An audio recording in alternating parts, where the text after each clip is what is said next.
حتی المقدور، یعنی جتنا ہو سکے، جتنا ہمارے بس میں ہے، استطاعت میں ہے، اس سے بچا جائے، قرض اٹھانے سے بچا جائے۔ دین میں قرض دینے کی تو حوصلہ افزائی بھی کی گئی ہے، قرض دینے کی فضیلت بھی بیان کی گئی ہے۔ ظاہر ہے وہ کسی کی ضرورت کو پورا کرنا ہے، اور مخلوق کی ضرورت کو پورا کرنے کا بڑا اجر و ثواب ہے، لیکن قرض لینے کی کوئی حوصلہ افزائی نہیں کی گئی۔ یہ ایک مجبوری ہے، شریعت کے اندر اگر اس کی اجازت ہے تو بھی مجبوری کے پیش نظر ہے۔ ظاہر ہے دنیا میں رہنا ہے، کبھی حالات اس سطح تک آ جاتے ہیں کہ کسی بھی اپنے بااعتماد ساتھی سے قرض لینے کی نوبت بھی آ جاتی ہے۔ یہ کوئی معیوب بھی نہیں ہے، کوئی عیب والی چیز بھی نہیں ہے، قرض لینا ضرورت کی وجہ سے کوئی گناہ بھی نہیں ہے، جائز ہے، شریعت کے اندر ثابت ہے۔ آپ علیہ السلام کی اپنی سیرت سے یہ بات ثابت ہے، ذاتی عمل سے ثابت ہے کہ آپ علیہ السلام نے بھی قرض لیا ہے، صحابہ کرام سے قرض لیا ہے۔ جس وقت آپ علیہ السلام کا وصال مبارک ہوا ہے اس وقت بھی قرض تھا آپ علیہ السلام کے اوپر، یہ کوئی ممانعت بھی نہیں ہے۔ لیکن جو دین کا مزاج ہے، میں وہ عرض کر رہا ہوں کہ یہ عادت بھی اچھی نہیں ہے سوائے ضرورت کی۔ قرض اٹھاتے وقت 1000 بار اپنے آپ کو مطمئن کریں اور سمجھائیں، اپنے آپ کو تسلی میں لے آئیں، اپنے نفس کو تسلی میں لے کر آئیں، اپنے ضمیر کو مطمئن کریں کہ واقعتاً یہ میری ضرورت ہے، یہ میری خواہش ہے، کیا اس کے بغیر حقیقتاً میرا گزارا نہیں ہو سکتا؟ جو میں کسی سے قرض مانگنے جا رہا ہوں، یہ میرا گزارا ہو سکتا ہے، لیکن تھوڑا مشکل صحیح، لیکن گزارا ہو سکتا ہے۔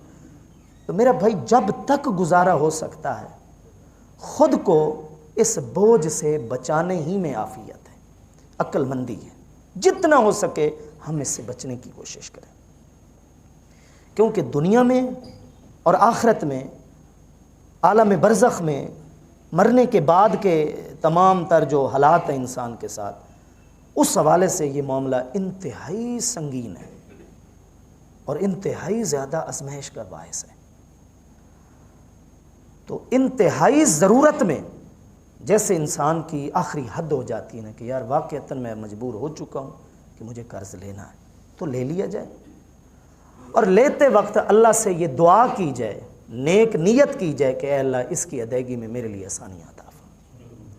جس کی نیت اچھی ہوتی ہے نا قرض اٹھاتے وقت، اللہ تعالیٰ اس کے لیے اسباب اور وسائل پیدا فرما دیتا ہے۔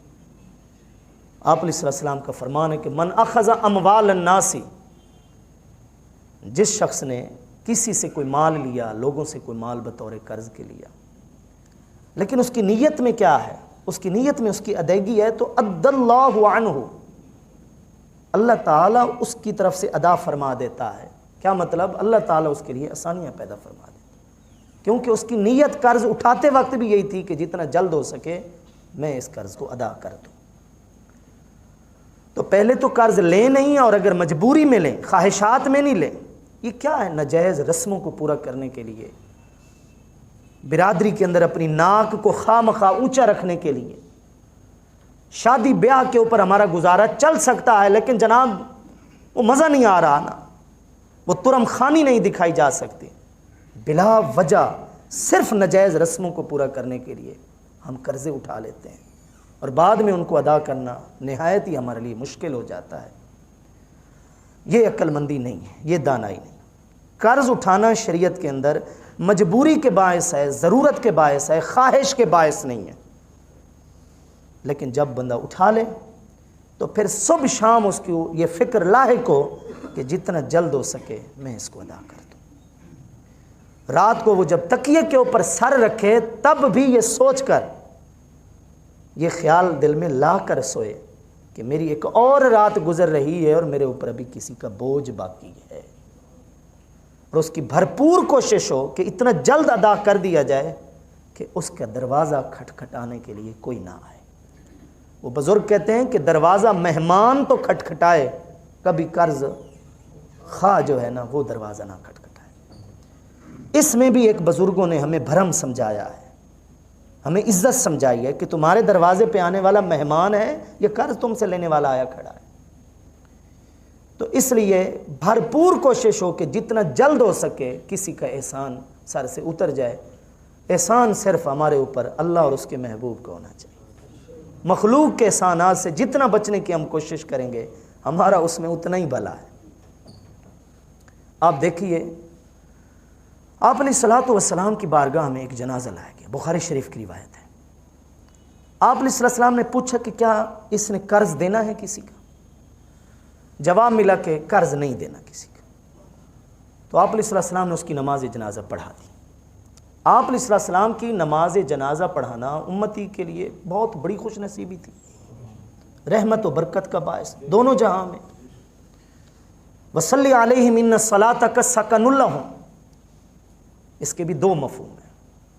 اے حبیب جو اللہ کی راہ میں خرچ کرتے ہیں ان کو آپ دعائیں دیں، آپ کی دعائیں ان کے لیے باعث راحت ہے۔ اور ایک معنی یہ بھی ہے کہ آپ جب ان کی نماز جنازہ پڑھاتے ہیں تو یہ نماز جنازہ پڑھانا ان کے لیے بہت بڑی رحمت کا باعث ہے۔ لیکن آپ علیہ الصلوۃ والسلام نے کیا پوچھا کہ اس نے کسی کا قرض دینا ہے؟ جواب ملا نہیں دینا، تو نماز جنازہ پڑھا دی۔ دوسرا جنازہ لایا گیا، پوچھا قرض اس نے کسی کا دینا ہے؟ لوگوں نے عرض کی کہ دینا ہے۔ فرمایا کچھ اس نے چھوڑا بھی ہے ترکے میں جس سے اس کا قرض ادا کیا جا سکے؟ لوگوں نے عرض کی کہ 3 دینار چھوڑے ہیں جس سے اس کا قرض ادا کیا جا سکے۔ آپ علیہ السلام نے پھر بھی نماز جنازہ پڑھا دی۔ ایک اور جنازہ لایا گیا تو آپ علیہ السلام نے پوچھا اس نے قرض دینا ہے کسی کا؟ لوگوں نے کہا قرض دینا ہے۔ پھر آپ علیہ السلام نے پوچھا ترکے میں وراثت میں کچھ ایسا بھی چھوڑا ہے جس سے قرض ادا کیا جا سکے؟ لوگوں نے عرض کی کہ نہیں چھوڑا۔ آپ علیہ السلام پیچھے ہٹ گئے اور فرمایا تم اس کی نماز جنازہ پڑھا دو، اور پڑھ بھی لو، میں اس کی نماز جنازہ نہیں پڑھاؤں گا۔ حضرت ابو قتادہ رضی اللہ تعالیٰ کھڑے تھے، انہوں نے عرض کی یا رسول اللہ صلی اللہ علیہ وسلم نماز جنازہ آپ ہی ادا فرما دیں، آپ ہی پڑھا دیں، اور جتنا بھی اس کا قرض ہے میں اپنے ذمہ لیتا ہوں، میں ادا کر دوں گا۔ لیکن کئی مواقع ایسے بھی آتے ہیں کہ آپ علیہ السلام پیچھے ہٹ جایا کرتے تھے، کوئی ذمہ داری لے لیتا تو ٹھیک ہے، ورنہ آپ علیہ السلام جنازہ نہیں پڑھاتے تھے تاکہ اصحاب امت کے اندر یہ احساس باقی رہے کہ جیتے جی قرض اتارنا یہی ہمارے اوپر شرعی حق ہے۔ غفلت اور سستی نہ کریں کہ مرنے کے بعد اس طرح کا معاملہ ہے۔ پھر بعد میں جب بیت المال میں مال غنیمت آیا تو آپ علیہ السلام پوچھتے تھے بھئی اس کا قرض ادا کرنے والا کوئی ولی وارث ہے؟ اگر کوئی ہوتا تو ٹھیک ہے، ورنہ آپ فرماتے جس کا کوئی وارث نہیں اس کا میں وارث ہوں۔ پھر آپ علیہ السلام قرض اس کی طرف سے ادا فرما دیتے۔ لیکن شروع میں آپ علیہ السلام نماز جنازہ بھی ایسے شخص کا اگر نہیں پڑھاتے تھے، بعد میں پڑھاتے تھے، شروع میں تربیت دینے کے لیے نہیں پڑھاتے تھے تاکہ ہمیں یہ سبق ملے کہ یار یہ اتنا بڑا معاملہ ہے جس کو ہم نے ہلکا لے رکھا ہے۔ نفس المؤمن معلقۃ بدینہ حتی یقضی عنہ، آپ علیہ السلام کا فرمان ہے کہ مومن کی روح لٹکی رہتی ہے جب تک اس کی طرف سے قرض ادا نہیں کیا جا سکتا۔ اور اب جو ورثاء کی حالت ہے وہ ہمارے سامنے ہے، تو بجائے اس کے کہ اپنی زندگی میں اپنے بچوں کو بتائیں کہ میں نے اس کا قرض دینا ہے، میرے مرنے کے بعد تو نے ادا کرنا ہے، یہ ہے وہ، جیتے جی خود ادا کریں، خود کو تیار کریں اس بات پر، تھوڑا ہے یا زیادہ ہے، کسی کا قرض اگر ہمیں دینا ہے تو جیتے جی خود ادا کریں، بعد والوں کے اوپر کوئی امید نہ رکھیں۔ ہمارے سامنے ایسے کئی مسئلے آتے ہیں کہ جنازہ پڑھتے پڑھاتے وقت تو اعلان کروایا جاتا ہے علماء سے، مولوی حضرات سے کہ جی اگر کوئی لین دین ہے تو ہم حاضر ہیں، بچے حاضر ہیں، ورثاء حاضر ہیں، اور بعد میں وہ لوگ لینے والے دروازے کھٹکھٹا کر ان کی جوتیاں گھس جاتی ہیں یوں سمجھے، لیکن ان کو حاصل وصول کچھ بھی نہیں ہوتا، اور آگے سے یہ سننے کو ملتا ہے بھی تم نے کیا ہمارے سامنے دیا تھا، ہمیں بتایا تھا بھی تم نے قرض ہمارے ابا سے لینا ہے، دادا سے لینا ہے۔ اور اللہ کی پناہ، اللہ کی حفظ و امان جو بے حسی کا عالم ہے وہ تو اب یہ ہے کہ تدفین بعد میں ہو رہی ہوتی ہے، قبر میں تدفین میت کی بعد میں ہوتی ہے، لیکن اس کی میراث بانٹنے میں، وراثت بانٹنے میں لڑائی جھگڑے، گھر میں میت بھی ابھی پڑی ہوتی ہے اور شروع ہو چکے ہوتے ہیں۔ حالانکہ شرعی مسئلہ ہے کہ جو انسان مرا ہے، جو شخص بھی فوت ہوا ہے، اس کے کفن دفن قبر جتنے بھی اخراجات ہیں سب سے پہلے اس کی چھوڑی ہوئی جائیداد میں سے ادا کیے جائیں۔ نمبر 2، اس کے بعد جو کچھ بچتا ہے اس سے اس کے قرض ادا کیا جائے۔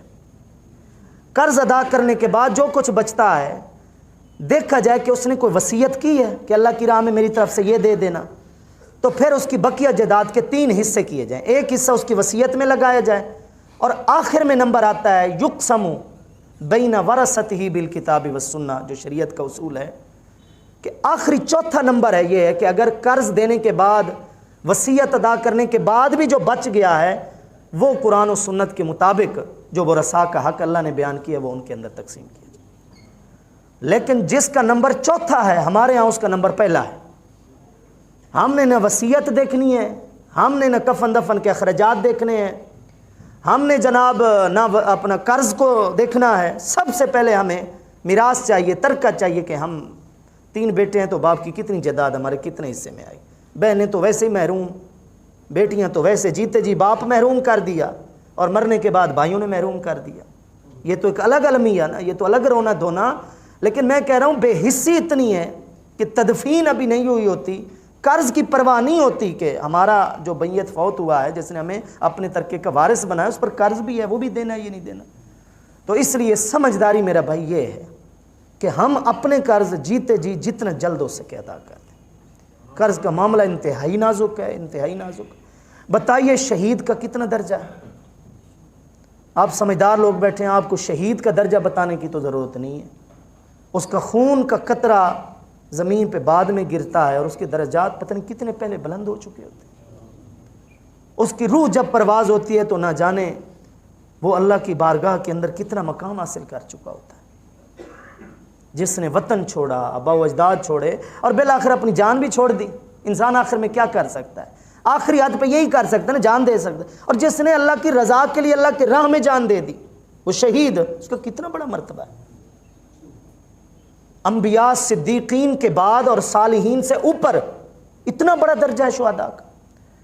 لیکن آپ علیہ السلام نے فرمایا یغفر للشہید کل ذنب الا الدین، شہید کے تمام گناہ معاف ہو سکتے ہیں لیکن جو اس نے قرض دینا ہے وہ معاملہ لٹکا رہے گا۔ بتائیے ادھر شہادت کا درجہ، ادھر قرض دینے کا اتنا معاملہ کہ شہید کا ہر گناہ معاف ہے لیکن اس کا قرض کا مسئلہ لٹکا رہے گا۔ ایک شخص آپ علیہ السلام کی بارگاہ میں حاضر ہوا، اس نے عرض کیا رسول اللہ صلی اللہ علیہ وسلم میں اگر رضائے الہی کے لیے اللہ کی راہ میں اپنی جان اگر دے دیتا ہوں، میرے دل میں اور کوئی لالچ نہ ہو، کوئی ریاکاری نہ ہو، کسی قسم کا کوئی مفاد نہ ہو، میں اللہ کی راہ میں اپنی جان دے دیتا ہوں، کیا میرے لیے ساری معافی تلافی ہے؟ تو آپ علیہ السلام نے فرمایا اتنا بڑا درجہ اللہ کی راہ میں جان دینے کا، شہادت، یہ تو تمام گناہوں کے لیے کفارہ ہے۔ تو وہ خوشی خوشی اس سوال کا جواب لے کر جا ہی رہا تھا کہ آپ علیہ السلام نے اس کو پیچھے سے آواز دی اور بلوایا، فرمایا الا الدین فإن جبرائیل علیہ السلام قال لی، ابھی میرے پاس جبریل آئے ہیں، جب تو نے میرے سے سوال کیا اور میں نے تجھے جواب دیا ہے اور تو جواب لے کر واپس جا رہا ہے تو میرے پاس جبریل امین آئے ہیں اور کہا ہے کہ یا رسول اللہ صلی اللہ علیہ وسلم اس کو بتائیں، کہیں یہ نہ سمجھے کہ ہر طرح کا بندے کے حق کی معاف ہو گئے، اس کو بتائیں الا الدین، تیرا ہر گناہ معاف ہے لیکن قرضے کا خیال رکھنا، قرضے کی پکڑ ہوگی۔ تو جب شہید کے لیے بھی قرضے کا معاملہ اتنا سخت ہے، سنگین ہے، تو بتائیے ہم عام آدمیوں کے لیے کتنا یہ معاملہ سخت ہوگا۔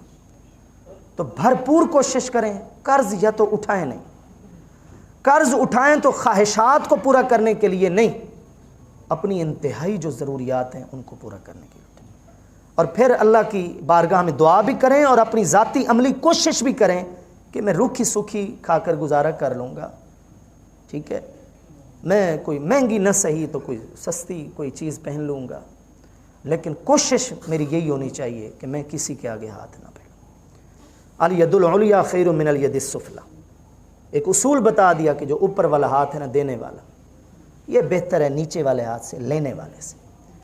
اللہ کی راہ میں کوشش کریں دینے والے آپ بنیں، اللہ سے مانگے بھی صحیح تو اسی نیت سے ہی مانگیں کہ میرے مالک میں اس لیے تیرے سے رزق کی وسعت مانگ رہا ہوں تاکہ میں تیری رضا کے لیے دینے والا بن جاؤں، مجھے لینے سے بچا۔ اللہم اکفنا بحلالک عن حرامک واغننا بفضلک عمن سواک، یہ آپ علیہ السلام کی دعاؤں میں بڑی اہم مشہور دعا ہے کہ اے اللہ ہمیں حلال ہی اتنا دے کہ حرام سے ہم بچ جائیں، اور واغننا بفضلک عمن سواک، اور ہمیں اپنا فضل اتنا دے دے کہ تیرے سوا ہم کسی اور کے محتاج نہ رہیں۔ تو یہ جو دعا ہم مانگتے ہیں نا، اس دعا پر پھر عملی طور پر ہم کوشش بھی کریں۔ یہ تو تھا مسئلہ قرض لینے والے کا۔ اب جو قرض دے رہا ہے، کسی کی ضرورت کو پورا کر رہا ہے، تو یہ کوئی کم بات نہیں ہے کہ بعض صورتوں میں قرض دینا صدقہ دینے سے بھی زیادہ افضل ہے. صدقے کا کتنا اجر ہے.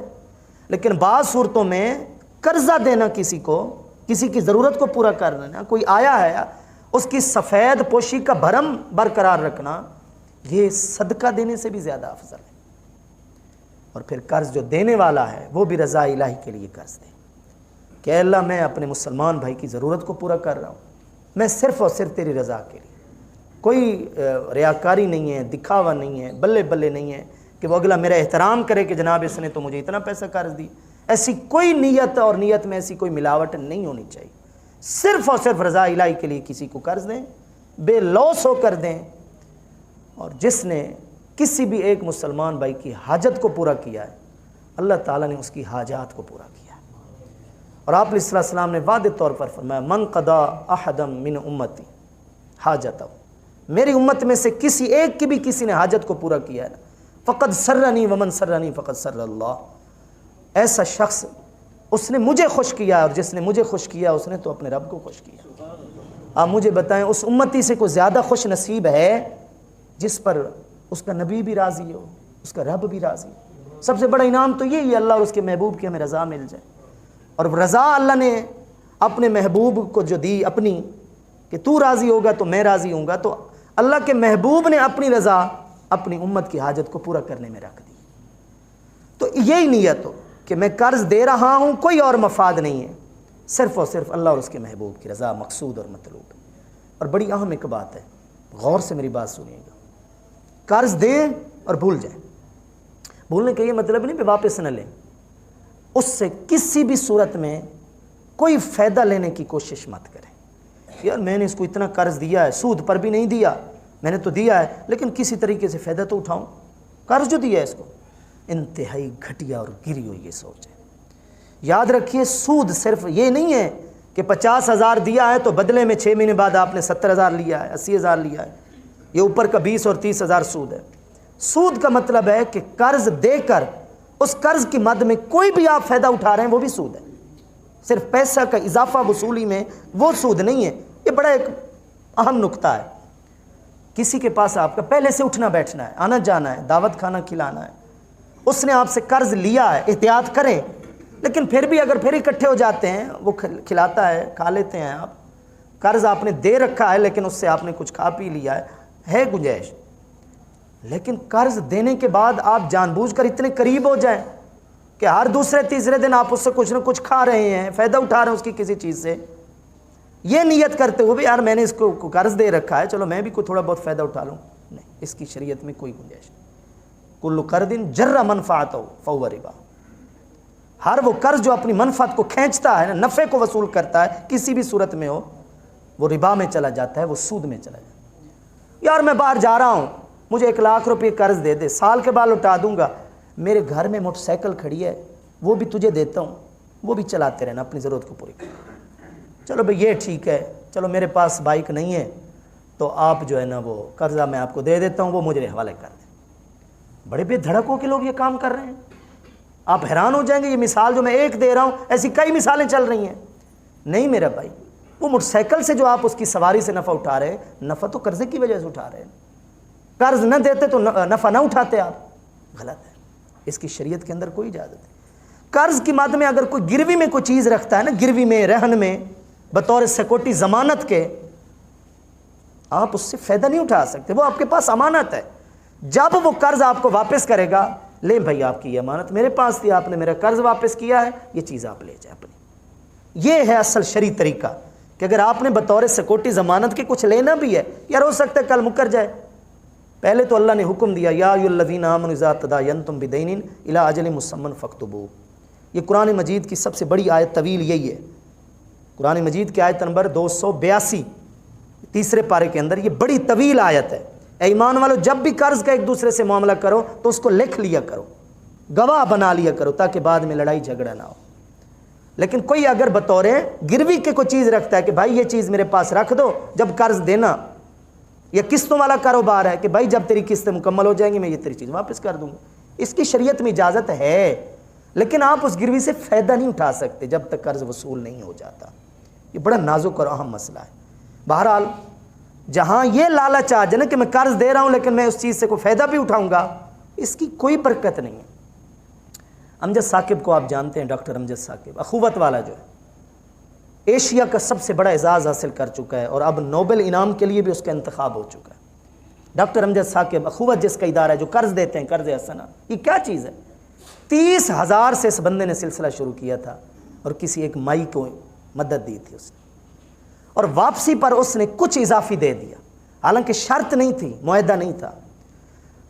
اگر میں آپ سے کوئی قرض لیتا ہوں، اللہ بچائے، بہرحال میں اگر کبھی مجھے نوبت آ بھی جاتی قرض کسی سے لیتا ہوں، معاہدے میں کوئی شامل نہیں ہے، کوئی لکھت پڑھت میں معاہدے میں شامل نہیں، واپسی کے بعد میں کچھ اضافی چیز دے دیتا ہوں تو یہ اجازت ہے۔ حضرت جابر سے آپ علیہ السلام نے قرض لیا، حضرت جابر فرماتے ہیں میرے سے آپ علیہ السلام نے قرض لیا، جب مجھے واپس کیا تو تھوڑا مجھے اخلاقی طور پر ویسے اضافی دے دیا۔ آپ کسی سے قرض لیں لیکن معاہدے میں اگر شامل نہیں ہے، سود ہے وہ تو معاہدے میں اگر شامل ہو گیا اضافہ، لیکن ویسے آپ کا دل ہے کہ یار اس نے میری ضرورت کو پورا کیا ہے، میری طرف سے کہ جناب یہ بھی آپ کے لیے ایک تحفہ ہے، اخلاقیات کا تقاضا ہے، اس کی شریعت میں اجازت ہے۔ یہیں سے یہ اخوت کا ادارہ چلا اور آج پاکستان کا بڑا ادارہ ہے۔ آج بھی وہ لوگوں کو قرض دیتے ہیں تو ان کے معاہدے میں، ان کے ریٹن پیپر میں ایسی کوئی چیز شامل نہیں ہوتی کہ واپسی پہ ہم حکومت کی تعریفیں کر رہے ہوتے ہیں کہ جناب بلا سود قرضے جاری کی، صرف 2% رکھا ہے جناب۔ ارے میرا بھائی 2% ہو، حرام حرام ہی ہے، چاہے 2% کیوں نہ ہو، آدھا % کیوں نہ ہو۔ قرض پر جب آپ واپسی پر آپ کوئی بھی اضافہ رکھیں گے وہ سود ہی ہے، وہ حرام ہی ہے۔ یہ کوئی کمال نہیں ہے کہ اس نے 5% رکھا تھا تو اس نے 2% رکھا، کمال یہ ہے کہ بغیر سود کو ختم کریں تاکہ اس کی برکت ہو۔ جو اعلان جنگ ہے وہ تو اعلان جنگ ہی ہے، اس کی برکت کیسے ہو سکتی؟ اب دیکھیں وہ اخوت کہاں سے کہاں پہنچا، آج دنیا بھر میں اس نے نام کمایا۔ میں تو کہتا ہوں وہ جو غریب کی امداد تھی اور اس نے واپسی پر تھوڑا سا اضافہ کیا اور اپنے طور پر اس نے کیا کہ میری طرف سے آپ، یہ اس اضافے سے سلسلہ چلا اور آج کہاں سے کہاں پہنچ گئے۔ تو جو آپ رضائے الہی کے لیے کسی کو کوئی چیز دیتے ہیں اور وہ واپسی پہ آپ کے ساتھ اس نے اخلاق سے پیش آتے ہوئے کوئی چیز آپ کو اضافی خود بخود دے دیتا ہے، آپ نے اس سے کوئی تقاضا نہیں کیا، ان کاموں کی وجہ سے تعلقات میں برکتیں ہوتی ہیں، اس پیسے میں بھی برکت ہے، اس مال میں بھی برکت ہے۔ تو جس نے قرض دینا ہے وہ رضا الہی کے لیے دے، اور گزارش ہے اس کو مہنگائی کے اس دور میں جو حالات ہمارے سامنے چل رہے ہیں، سب کے سامنے ہیں، جو حالات ہمارے سامنے، اس میں قرض کے حوالے سے میں عرض کروں گا کہ جو قرض دیے بیٹھے ہیں نا کسی کو، اگر ان کے پاس گنجائش ہے تو وہ مہلت غریب کو ضرور دیں۔ وَإِن كَانَ ذُو عُسْرَةٍ فَنَاظِرَةٌ إِلَىٰ مَيْسَرَةٍ وَأَن تَصَدَّقُوا خَيْرٌ لَكُمْ إِن كُنتُمْ تَعْلَمُونَ۔ قرآن مجید سورہ بقرہ آیت نمبر 280 ارشاد فرمایا اگر اگلا تنگ دست ہے تو مہلت دو گے، اور اگر صدقہ کرو گے، کچھ معاف کر دو گے تو یہ تمہارے لیے اتنا بہتر ہے، اتنا بہتر ہے کہ تمہیں پتہ ہی نہیں ہے کہ یہ تمہارے لیے کتنا بہتر ہے۔ اور آپ علیہ السلام نے فرمایا من انظر معسرا اذلہ اللہ فی ظلہ، جس شخص نے کسی تنگ دست کو مہلت دی کہ یار ابھی تو میرا قرض نہیں دے سکتا، چلو کچھ دن کے بعد دے دینا، صرف یہ چند دن اس نے اگر مہلت دے دی ہے، کل بروز حشر اللہ تعالیٰ اسے اپنی رحمت کا سایہ عطا فرمائے گا۔ اس گرمی کو ہم برداشت کر سکتے ہیں، آج موسم اچھا ہے لیکن جو گرمی چل رہی ہے ہیں جی، اس کو ہم برداشت کر سکتے ہیں، لیکن محشر کی گرمی اللہ تعالیٰ اپنی پناہ میں رکھے۔ لیکن آپ علیہ السلام فرما تو رہے ہیں کن کو وہ اللہ کی رحمت کا سایہ نصیب ہوگا؟ ان افراد میں ایک وہ بھی شخص ہوگا جو قرض جس نے دینا ہے اس کو وہ شخص مہلت دے رہا ہے۔ آپ علیہ السلام نے ایک شخص کی مثال دی کہ اللہ تعالیٰ جب اس سے بروز حشر پوچھے گا کہ ہاں بھائی دفتر تیرے سامنے کھلا ہے، نام اعمال تیرے سامنے، کوئی نیکی ہے، کوئی تجھے یاد آ رہی ہے، تو وہ معذرت کر لے گا، وہ کہے گا میرے مالک مجھے کوئی بھی نیکی یاد نہیں آ رہی کہ میں نے کوئی اچھا کام کیا ہو۔ ہاں یہ ہے کہ میں اگر کسی کو قرض دیتا تھا تو میں اس کو مہلت ضرور دیتا تھا، میں نے اس کو کبھی تنگ نہیں کیا، پریشان نہیں کیا۔ ظاہر ہے بندہ قرض لیتا بھی تو پریشانی سے بچنے کے لیے نا، ہاں کسی نے دیا ہفتے کے بعد آپ نے تقاضا کر لی تو پریشانی میں بچایا کہاں، پریشانی میں اور ڈپو دیا آپ نے۔ تو میں قرض دیتا تھا تو مہلت دیتا تھا، اللہ تعالیٰ آگے جواب دے گا کہ اگر تو بندہ ہو کر رحم فرماتا رہا تو میں تو ویسے رحمان اور رحیم، کوئی اور نیکی تیرے نام اعمال میں نہیں بھی صحیح، لیکن اگر تو لوگوں کو مہلت دیتا تھا اور آسانیاں دیتا تھا تو آج تیرے لیے بھی آسانی۔ یہ اجر ہے، کسی کو آپ اگر آپ مہلت دیتے ہیں، آسانی دیتے ہیں، اس کا بڑا لکل یوم لہ صدقہ، ہر دن اس کے لیے ایک صدقہ ہے۔ مجھے ایک بات یاد آ رہی ہے، حضرت سیدی اعلیٰ حضرت رحمۃ اللہ تعالی امام محمد رضا خان علیہ رحمۃ اللہ، ان کی عادت تھی اگر کسی کو قرض دیتے تھے نا تو فرماتے تھے کہ میں معاف نہیں کروں گا، میں مہلت دوں گا۔ یہ بڑی قابل غور بات ہے۔ فرماتے تھے معاف کر دوں گا تو معافی کا ثواب اکٹھا مل جائے گا، لیکن وہ ایک حدیث ہے، میرے نبی کا فرمان ہے کہ جو مہلت دیتا ہے تو ہر روز اس کو صدقہ ملتا ہے۔ معاف کر دیا تو وہ تو ایک دن ہی اکٹھا اجر مل گیا، لیکن میں مہلت دوں گا تاکہ ہر روز میرے لیے صدقہ آتا رہے۔ تو ذرا دلوں کو ہم وسیع کریں۔ دکاندار حضرات بھی بیٹھے، ان کے پاس بھی کھاتے ہوتے ہیں، مہینے کے بعد 2 مہینے کے بعد فصلوں کے اوپر بھی دینے والے لوگ ہوتے ہیں۔ مہنگائی ہمارے سامنے ہے، رضا الہی کے لیے اگر آپ کسی کو مہلت دیں گے، کسی کے لیے آسانیاں پیدا کریں گے تو یہ آپ کے لیے بڑا انعام ہے، بہت اجر و ثواب ہے۔ اور جو قرض دینے والے ہیں، یعنی واپسی جو کرنے والے ہیں، ان سے گزارش یہ ہے کہ کسی اگلے کی مہلت، اگلا وہ نیکی کما رہا ہے تو نجائز ٹال مٹول نہیں ہونی چاہیے، نجائز ہیلے بہانے نہیں ہونے چاہیے۔ وہ میں بتا چکا ہوں کہ جتنا جلد ہو سکے اپنے بوجھ کو اتاریں، جو دنیا میں بھی بوجھ ہے